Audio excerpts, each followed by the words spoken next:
Merry Christmas! Question of the day. Hopefully I'll be in front of this all month, but it's a pain to move the camera out here, so maybe not, but I love it. I love Christmas time. And today, we're talking about a game that has nothing to do with Christmas. In fact, it's quite the opposite of the year, a beach game. So here's my question. What's your favorite game that involves tableau building? Now this could be the main mechanism of the game, or it could be just a small part, but tableau building, and also with somewhat of a placement rule, because today Santa Monica does just that. It's a tableau building game from AEG that involves, yes, getting cards and putting them in your tableau, but where you put them matters, both visually, obviously that looks nice, but also most importantly, it matters where you put them so that there are certain movement rules that involve moving certain tourists around and getting them to where they need to be based on where you put them. And if you put the beach too far away from where you need them, well, it can become tricky. So let's take a look at what Santa Monica does, how it plays, and we'll come back up, talk final thoughts right now.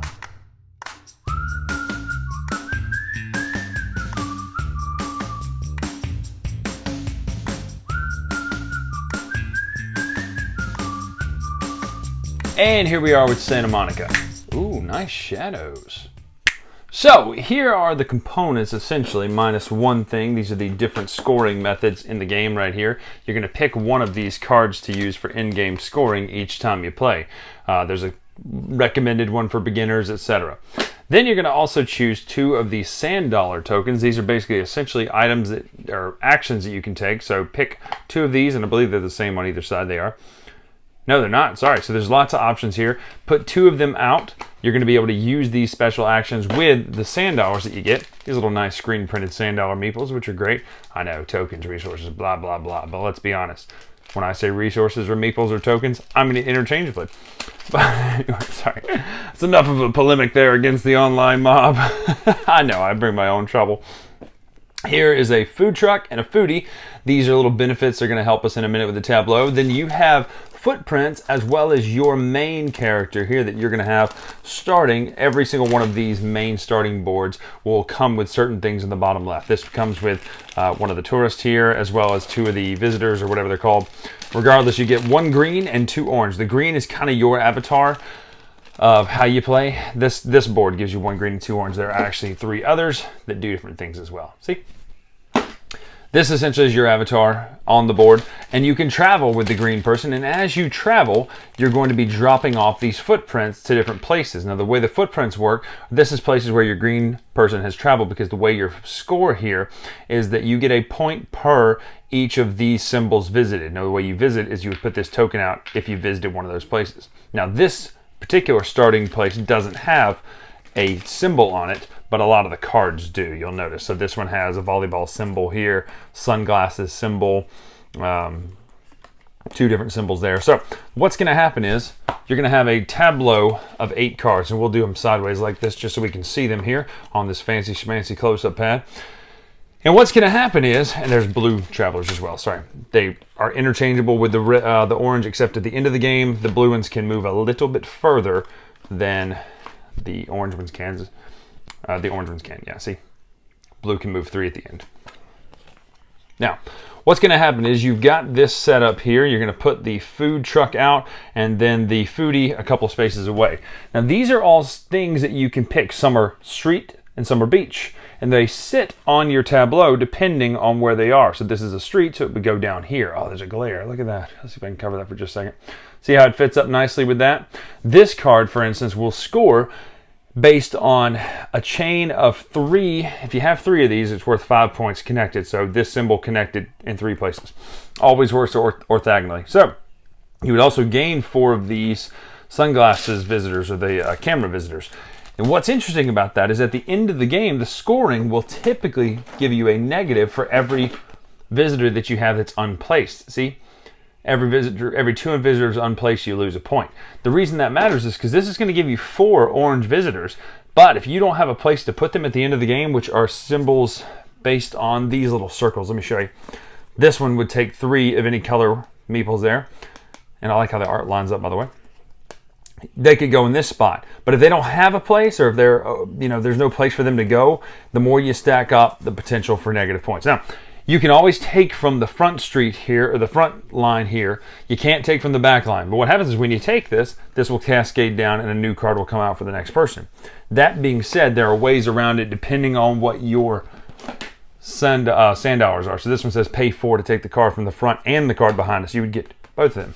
The game ends when 14 cards, not this counting, doesn't count that. 14 cards are added to someone's tableau. So that may be faster or slower depending on what happened. I want to make sure I have that right. It's 14th, yeah, the 14th card. The reason that matters is because, for instance, that sand dollar ability would let somebody take 2 in one turn. Also, if you choose to use the one with the food truck, you gain a sand dollar token. And if you choose to use the one with the foodie, you get to move one of your people out here to another space. The only other way to do that are when it shows this symbol on cards. This is move 1 of any color, 1 space. This one is move 4 of any color, 1 space. 3 of those, 1 space, and then 1 of any 1 space. So the reason that matters is that's how you get them onto those activity circles. Let's just say you got this sitting here. Excuse me, it's got to go up here. In order to move them to this space, you would have to move once, twice to get them into that space. Now, once they're there, and you can have that for the scoring at the end of the game. But essentially, that's what's going to happen. You're going to keep doing that until someone scores. So someone gets 14 cards. Now let's look at a couple of the ways these score first and foremost. This one will score at the end of the game for leftover sand dollars. You get a point per. This one doesn't have a scoring, but it has tags, and usually oceans are always added into the in-game scoring.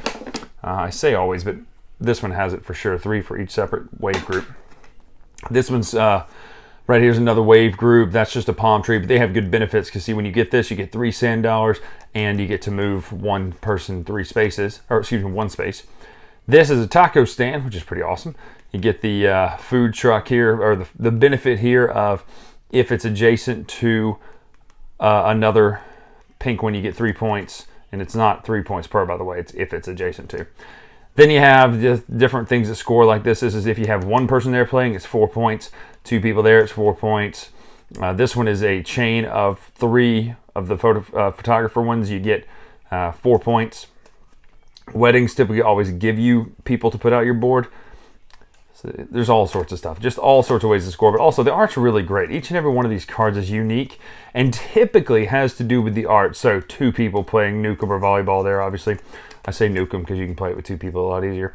Scoopsy Daisies, the California Crust, Bunyan's Outdoors, just great art, fun little bits of things like that. But that's how the game plays. It's really simple to play, really fun to master. But that is Santa Monica. So that's Santa Monica. I really like this game. I'm going to tell you up front. I've seen it for a long time. I've walked past it and I've been like, oh, that looks cool. But I really like this game. I love the way it looks. I really, really love the fact that the tableau lines up perfectly and that each individual one hits nicely and it works. It just looks so good. So I'm a big fan of how the game looks. Art-wise, it's just a cool, crisp style that's very like, what do you call it? It's modern, but it's not super like we take ourselves too seriously modern art sort of stuff. It's really cute looking, but not in cutesy, if that makes sense. It's a good balance of art in this game. So really, really, really like the way the game looks. I love the individual buildings and how they look on the actual cards themselves. They look really cool. The arcade and little things, little details built into the cards are cool.